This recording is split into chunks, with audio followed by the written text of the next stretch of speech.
April the 29th, James 5:17. Elias was a man subject to like passions as we are. Thank God for that. He got under a juniper tree, as you and I have often done. He complained and murmured, as we have often done. Was unbelieving, as we have often been.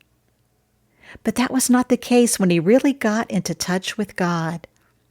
Though a man subject to like passions as we are, he prayed, praying. It's sublime in the original, not earnestly, but he prayed in prayer. He kept on praying.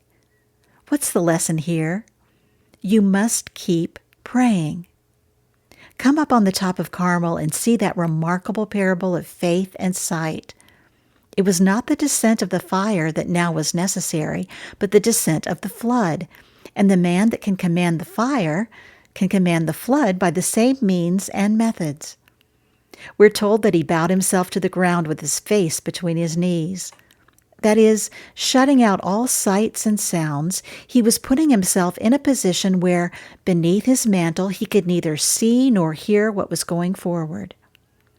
He said to his servant, "Go and take an observation."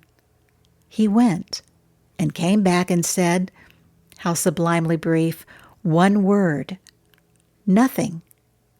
What do we do under such circumstances? We say, "It's just as I expected," and we give up praying. Did Elijah? No, he said, "Go again." His servant again came back and said, "Nothing." Go again. Nothing. By and by he came back and said, "There's a little cloud like a man's hand." A man's hand had been raised in supplication, and presently down came the rain, and Ahab had not time to get back to the gate of Samaria with all his fast steeds. This is a parable of faith and sight. Faith shutting itself up with God, sight taking observations and seeing nothing. Faith going right on and praying in prayer with utterly hopeless reports from sight. Do you know how to pray that way? How to pray prevailingly? Let sight give as discouraging reports as it may, but pay no attention to these.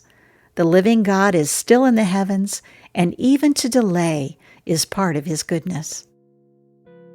Each of three boys gave a definition of faith, which is an illustration of the tenacity of faith.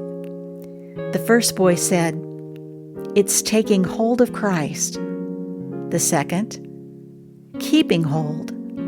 And the third, "Not letting go."